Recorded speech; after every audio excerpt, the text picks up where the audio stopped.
Stellar Transformations, episode 164. Untuk melihat video selengkapnya, sahabat bisa kunjungi playlist yang telah disediakan. Yuk mari, kita berimajinasi bersama dan masuk ke alur ceritanya.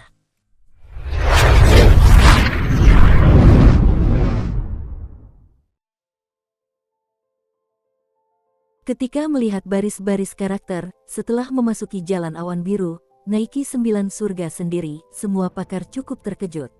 Haha, semuanya, berhentilah menebak-nebak. Karena kita sudah memasuki alam Niyang, sudah terlambat untuk menyesal. Yang bisa kita semua lakukan adalah berusaha bertahan hidup di alam Niyang ini, sambil mendapatkan harta karun itu, kata Ao Feng dengan suara lantang dan jelas. Seketika, Huayan, Zongjue, Du Zongjun dan yang lainnya, satu persatu, para ahli tersadar dari pikiran mereka. Apa yang dikatakan saudara Ao Feng benar. Aku hanya ingin melihat, cobaan macam apa yang ada di jalan awan biru ini. Mengan melangkah lebar melewati pintu istana, dan masuk ke dalam. Yu Liang dan Kong Chao segera mengikutinya. Pada saat yang sama, Huayan, Du Zongjun, Ao Feng, Zongjue, dan yang lainnya juga tersenyum dan masuk berturut-turut. Sementara itu, Qin Yu, Hou Fei dan Hei Yu malah tetap tinggal. Qin Yu berkata kepada kedua saudaranya dengan nada serius, Fei Fei, Xiao Hei, kalian berdua juga tidak punya banyak waktu tersisa di alam fana. Jika cobaan ini benar-benar sulit diatasi, kalian berdua tidak perlu menjalaninya. Tetaplah di luar dan tunggu. Setelah menunggu 1,5 hari, kalian berdua akan langsung naik, dan tidak perlu mengalami bahaya itu. Mereka pasti menghabiskan waktu lebih dari 1 hari untuk bepergian dari tebing harta karun tersebar untuk tiba di jalan awan biru istana itu. Hou Fei dan Hei Yu berpikir sejenak, lalu mengangguk. Lagi pula, mereka hanya mempunyai waktu 1,5 hari lagi di alam fana, jadi mengapa mereka harus mempertaruhkan nyawa dan terus maju? Kakak, ayo pergi. Lagi pula, kita juga akan naik ke alam abadi. Sebaiknya kita melihat-lihat alam Niyang, milik Kaisar Abadi Niyang ini sebelum kita naik ke alam abadi. Setelah kita tiba di alam abadi, kita mungkin belum tentu punya kesempatan untuk melihat tempat ini, kata Hou Fei sambil terkekeh. Setelah itu, Qin Yu dan kedua saudaranya juga melangkah masuk ke pintu istana. Setelah 1 langkah memasuki pintu istana, Qin Yu kemudian melihat Ao Feng, Zongjue, Mengan, dan sekelompok orang lainnya di hadapannya. Jelas sekali mereka terkejut dengan apa yang ada di depan mata mereka. Sementara itu, ketika Qin Yu mengamati pemandangan di depannya dengan saksama, ia pun ikut terkejut. Bangunan di hadapan mereka seluruhnya terbuat dari batu giok putih, sangat tembus cahaya dan indah. Itu adalah sebuah plaza kecil dari batu giok putih. Di ujung plaza kecil dari batu giok putih itu, terdapat sebuah jembatan giok yang terbuat dari batu giok biru. Jembatan giok itu miring dengan sudut 45 derajat ke atas, dan mengarah ke langit, seolah-olah terhubung dengan sebuah istana di angkasa. Gumpalan awan biru juga menyelimuti sekeliling jembatan giok biru itu. Mata manusia sama sekali tidak dapat melihat dengan jelas apa yang ada di dalam jembatan giok biru itu. Wah, mata Hou Fei berbinar-binar. Batu kristal biru apa ini? Batu ini membentang dari alun-alun giok putih tempat kita berada saat ini, hingga ke suatu tempat tinggi di angkasa. Untuk menghubungkan ke tempat yang begitu jauh, saya khawatir jembatan giok ini panjangnya hanya setengah dari ribuan kilometer, kan? Qin Yu dan Hei Yu juga diam-diam dipenuhi kegembiraan. Bisa menikmati pemandangan seindah itu sungguh menyenangkan. Namun, di balik pemandangan indah itu, tersimpan banyak bahaya.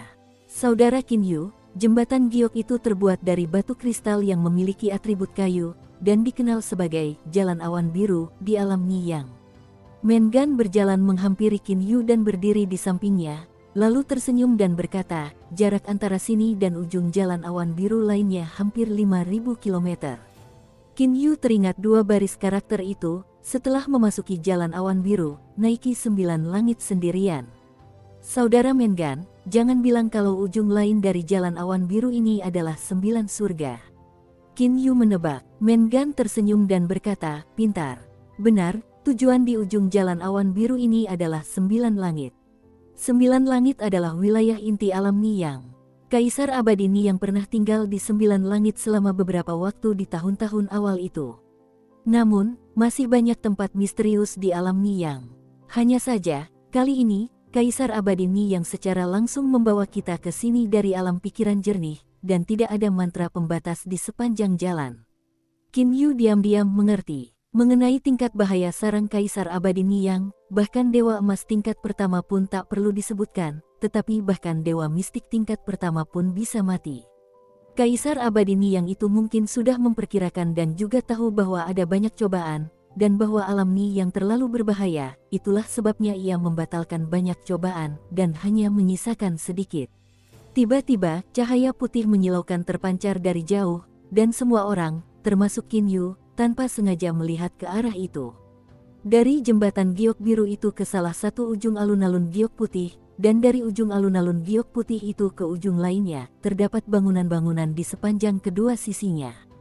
Di ujung jembatan giok, terdapat sebuah patung yang diukir dari giok putih di sisi kiri.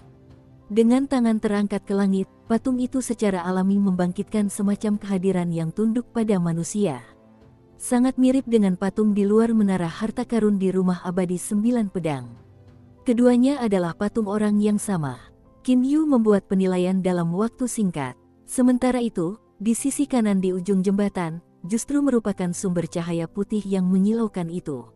Dulu ini hanya lempengan batu giok putih, hanya bertuliskan 3 huruf, Jalan Awan Biru. Kenapa sekarang memancarkan cahaya yang begitu menyilaukan? Tanya Mengan bingung. Semua pakar yang hadir diam-diam bingung. Hanya saja, tak seorang pun berani bertindak gegabah. Seiring waktu berlalu, cahaya putih itu mulai meredup. Sesaat kemudian, tablet giok putih itu kembali ke wujud aslinya, dan hanya ada lingkaran cahaya yang mengelilingi permukaannya.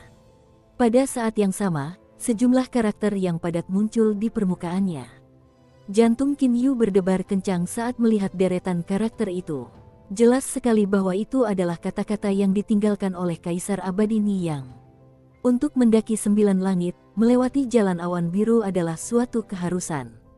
Hanya satu orang yang boleh melewati jalan awan biru setiap kali. Hanya setelah orang tersebut berhasil melewatinya, atau gagal dan binasa, orang berikutnya baru boleh melangkah lagi ke jalan awan biru. Jika 2 orang melangkah ke jalan awan biru, maka keduanya pasti akan mati. Setelah tiba di 9 langit, pahala yang besar akan diberikan sebagai gantinya. Sesaat kemudian, baris-baris karakter itu menghilang tanpa jejak. Sebelum ada yang sempat berbicara, beberapa baris karakter muncul kembali di tablet giok putih itu. Jalan awan biru panjang dan berbahaya. Terdapat batu roh elemental kelas terbaik di sisi-sisi alun-alun, dan orang-orang yang telah memasuki alam Ni yang dapat mengambil batu roh elemental kelas terbaik untuk memulihkan kekuatan bela diri yang hilang. Jika utusan alam Ascendan hadir, maka ia harus menyerah lebih awal, dan akan lebih baik baginya untuk beristirahat dan tetap berada di alun-alun giok putih ini. Jika tidak, jika ia masuk, peluang kematiannya 9/10, dan peluang bertahan hidup 1/10. Beberapa baris karakter itu sekali lagi menghilang setelah beberapa saat, dan setelah itu, tidak ada karakter lain yang muncul. Setelah melihat karakter-karakter itu, semua orang yang hadir tetap terdiam cukup lama. Mereka sepenuhnya mengerti mengapa disebutkan sebagai naik ke 9 surga sendiri. Bukan hanya soal satu orang yang bertahan hidup, tetapi setiap orang harus mengandalkan kemampuannya sendiri untuk melintasi jalan awan biru. Hanya orang yang mampu melewati jalan awan biru yang dapat mencapai 9 surga. Jika orang tersebut gagal, maka ia akan mati. Hanya satu orang yang bisa memasuki jalan awan biru setiap kali. Jika 2 orang masuk, mereka akan mati. Kata-kata yang ditinggalkan Kaisar abadi Ni yang masih sangat menakutkan, kata Mengan sambil terkekeh. Soal kemampuan, saat ini ia yang terkuat, dan tentu saja ia merasa memiliki peluang tertinggi untuk melewati jalan awan biru. Sementara itu, pada saat itu, Patriark klan Naga Aosu berkata dengan terkejut, "Hah, tadi dikatakan ada batu roh elemental kelas terbaik di sisi alun-alun, tapi kenapa mereka hilang?" Ah, benar, mereka hilang. Orang lain juga menemukan fakta yang sama. Karena karakter-karakter itu muncul di tablet giok putih, yang menyatakan bahwa ada batu roh elemental kelas terbaik di sisi-sisi alun-alun untuk semua orang mengisi kembali kekuatan bela diri mereka, maka wajar saja jika ada. Namun, mengapa orang-orang yang hadir tidak melihat batu roh elemental kelas terbaik? Qin Yu, yang tidak jauh darinya, malah tersenyum pahit. Ketika melihat deretan karakter yang menyatakan keberadaan batu roh elemental kelas terbaik, ia menjadi orang pertama yang mengamati alun-alun giok putih itu dengan saksama dan penuh semangat. Luas alun-alun giok putih itu hanya beberapa puluh meter, dan tidak besar. Hanya dengan sekali pandang, Qin Yu telah melihat dengan jelas semua tempat yang berbeda, tetapi ia sama sekali tidak melihat batu roh elemental kelas terbaik. Jika ada batu roh elemental kelas terbaik, boneka pedang abadi milikku pasti punya energi yang cukup, dan aku tentu bisa menggunakannya sesering mungkin. Qin Yu mendesah dalam hati. Huaiyan, Du Zongjun, Mengan dan yang lainnya mengerutkan kening. Karena Kaisar Abadi Ni yang mengatakan bahwa ada batu roh elemental kelas terbaik, dan terlebih lagi mengatakannya dengan begitu jelas, maka pasti ada beberapa. Namun, sekarang tidak ada. Jangan bilang kalau sebelumnya ada orang lain yang datang ke alam Niyang dan mengambil batu roh elemental kelas terbaik. Ekspresi wajah Huaiyan berubah. Ekspresi wajah Mengan dan yang lainnya juga berubah. Ada orang yang telah memasuki alam Niyang sebelumnya. Mustahil. Mustahil sekali orang lain bisa memasuki alam Niyang lebih awal. Kita hanya bisa masuk karena kita punya diagram pemisah langit. Bagaimana mungkin orang lain bisa masuk lebih awal tanpa diagram pemisah langit? Du Zongjun tak bisa menerima situasi itu. Huaiyan berkata dengan nada dingin, jangan lupa bagaimana Qin Yu masuk tadi. Karena dia punya cara untuk masuk, orang lain juga bisa. Semua orang melihat ke arah Qin Yu. Benar, Qin Yu tidak memiliki diagram pemisah langit, tetapi dia tidak hanya menemukan alam Niyang, dia juga membawa orang lain bersamanya. Apa yang bisa dilakukan Qin Yu, belum tentu orang lain tidak bisa melakukannya juga. Semuanya, Qin Yu mulai berbicara. Aku, Qin Yu, berani menjamin sesuatu. Satu-satunya cara untuk memasuki alam Niyang di dunia ini, pertama-tama, adalah mengandalkan diagram pemecah langit. Cara lainnya, adalah caraku. Yang lain pasti tidak bisa masuk ke sini, kecuali. Qin Yu mulai merenung. Kecuali apa? Mengan, Huaiyan dan yang lainnya menatap Qin Yu. Kecuali, dia adalah Kaisar Abadi Niyang sendiri. Qin Yu tersenyum dan berkata dengan percaya diri. Mungkin hanya dia yang tahu. Awalnya, di dalam Nine Swords Immortal Mansion, disebutkan bahwa alam Niyang hanya bisa dimasuki dengan mengandalkan cincin penguasa api hitam dan 3 keping diagram pemisah langit. Dia memiliki cincin penguasa api hitam, sementara klan naga dan 2 faksi lainnya memiliki diagram pemisah langit. Bagaimana mungkin orang lain bisa masuk? Haha, Mengan mulai tertawa. Arti kata-kata Qin Yu sangat jelas. Mustahil orang lain masuk lebih awal. Baiklah, berhentilah berkhayal. Bahkan jika yang lain datang lebih awal, mereka mungkin juga tidak akan bisa melewati ujian Kaisar Abadi Niyang. Yang harus kita lakukan sekarang adalah siapa yang akan melintasi jalan awan biru lebih dulu, dan siapa yang akan melintasi terakhir. Mengan menatap semua orang. Siapa yang harus melintasi terlebih dahulu? Siapa yang harus melintasi terakhir? Huaiyan, Du Zongjun, Ao Feng, Zhong Jue, Fang Tian dan yang lainnya, masing-masing dari mereka diam-diam mempertimbangkan. Orang pertama yang melintasi akan menguji kemampuannya. Namun, ia juga bisa menjadi orang pertama yang tiba di 9 surga, dan manfaat itu tentu saja tak perlu disebutkan. Namun, orang pertama juga akan menghadapi bahaya terbanyak, karena ia tidak akan tahu apa-apa tentang bahaya jalan awan biru. Orang terakhir yang melintasi area tersebut memiliki orang lain untuk dijelajahi sebelum dirinya, dan akan jauh lebih aman. Hanya saja, sebagai orang terakhir yang tiba, ada kemungkinan orang lain mendapatkan semua manfaatnya. Ah, seseorang dari pihakku akan menjadi orang pertama yang menyeberang, kata Huaiyan sambil tersenyum. Itu tidak akan berhasil. Du Zongjun, Ao Feng dan yang lainnya tampaknya berbicara bersamaan. Salah satu anak buahmu boleh saja, tapi kau tidak boleh menjadi yang pertama menyeberang, kata Mengan sambil menatap Huaiyan. Saat itu, Du Zongjun dan Ao Feng juga mengangguk setuju. Kecuali 6 ahli besar, Mengan dan para utusan alam ascendan lainnya sama sekali tidak peduli dengan orang lain seperti Pendeta Mingsan. Jika orang-orang seperti Pendeta Mingsan mampu memperoleh harta karun, itu akan menjadi situasi yang aneh. Baiklah, kalau begitu salah satu anak buahku akan pergi dulu, kata Huayan sambil tersenyum. Ao Feng mengangguk dan berkata, kalau begitu, mari kita buat seperti ini. Untuk putaran pertama, setiap faksi akan mengirimkan satu orang. Namun, semua utusan, termasuk Zhong Jue dan Fang Tian, sama sekali tidak boleh berangkat lebih dulu. Apakah tidak apa-apa? Ao Feng menatap semua orang. 3 utusan lainnya, begitu pula Fang Tian dan Zhong Jue, semuanya mengangguk. Senior Ao Feng, mohon tunggu sebentar. Qin Yu melangkah maju beberapa langkah. Saudara Qin Yu, ada apa? Ao Feng bertanya. Ekspresi wajah Qin Yu tampak agak muram. Kedua saudaraku, yaitu Hou Fei dan Hei Yu, sudah berada di tahap Dacheng, dan hanya tinggal sehari lagi menuju Ascension. Karena waktu yang tersisa untuk mereka sangat singkat, aku juga tidak ingin kedua saudaraku mengambil risiko. Di saat yang sama, aku juga ingin menghabiskan waktu bersama kedua saudaraku. Karena itulah, kita semua bisa terlebih dahulu melintasi jalan awan biru, sementara akulah yang terakhir. Ao Feng, Du Zongjun, dan yang lainnya menatap Hou Fei dan Hei Yu dengan heran, lalu mengangguk. Melihat penglihatan mereka, mereka semua bisa melihat bahwa Hou Fei dan Hei Yu akan segera naik ke alam dewa. Hanya saja, energi di dalam tubuh mereka telah sepenuhnya berubah menjadi energi elemental iblis. Baiklah, saudara Qin Yu, kaulah orang terakhir. Selamat berkumpul dengan saudara-saudaramu, kata Ao Feng langsung, sementara para utusan lainnya juga tidak berkomentar. Dari sudut pandang mereka, sudah tidak perlu lagi memperebutkan posisi terakhir yang harus dilintasi. Terlebih lagi, kemampuan Qin Yu lemah, dan tidak ada yang menganggapnya sebagai pesaing.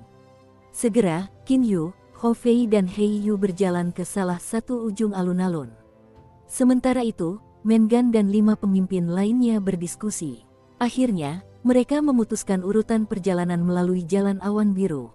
Bersamaan dengan itu, semua orang meninggalkan slip giok jiwa mereka di alun-alun giok putih.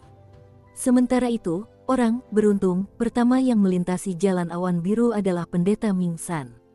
Mingsan, jika kau orang pertama yang tiba di 9 surga dan cukup beruntung mendapatkan harta karun itu, masa depanmu pasti tak terbatas. Kau pasti takkan mengecewakan harapan yang kuberikan padamu, dan juga takkan mengecewakan harapan Yu Huang, Huayan meyakinkan. Ekspresi wajah Pendeta Mingsan cukup getir. Orang pertama yang melintasi jalan awan biru jelas merupakan orang yang paling berbahaya. Hanya saja, apakah Pendeta Mingsan dan yang lainnya punya kualifikasi untuk menentang rencana 6 tokoh besar itu? Ya. Senior Huayan, tenang saja. Saya pasti akan berusaha sebaik mungkin. Pendeta Mingsan menarik napas dalam-dalam, lalu langsung berjalan menuju jalan awan biru dan menjejakkan satu kaki di jembatan giok biru. Itulah awal jalan awan biru. Jalan awan biru diarahkan terhubung ke 9 langit, dan pada saat yang sama dikelilingi dan diliputi oleh awan biru. Setelah Pendeta Mingsan hanya berjalan sebentar, semua orang yang hadir tidak dapat lagi melihat jejak Pendeta Mingsan. Pada saat itu, semua orang menggunakan telinga mereka dan mulai mendengar dengan saksama. Raungan rendah bergema dari dalam jalan awan biru. Seketika, terdengar suara peng, dan slip giok jiwa Pendeta Mingsan yang tergeletak di alun-alun giok putih retak. Pendeta Mingsan sudah meninggal. Orang kedua, saudara Du, pasti salah satu anak buahmu. Ao Feng berkata dengan nada acuh tak acuh, sambil menatap Du Zongjun. Saat itu, Du Zongjun hanya memiliki satu orang yang masih hidup di bawah komandonya, yaitu Wu Hei. Du Zongjun menoleh dan menatap Wu Hei. Ekspresi wajah Wu Hei sangat buruk. Sebelumnya, Pendeta Mingsan meninggal terlalu cepat, dan itu cukup cepat untuk membuat jantung semua orang berdebar kencang. Jalan awan biru memang panjang, tetapi Pendeta Mingsan hanya bergerak maju sebentar, lalu meninggal. Semua orang hanya bisa mendengar auman binatang buas. Wu Hei, kau harus berusaha sekuat tenaga. Jika kau mampu bertahan, aku pasti akan membiarkanmu berlatih beberapa teknik bela diri khusus iblis hitam Modao. Du Zongjun berkata dengan serius. Ya, tuanku iblis darah. Wu Hei mengangguk, lalu mengumpulkan keberaniannya dan melangkah ke jalan awan biru.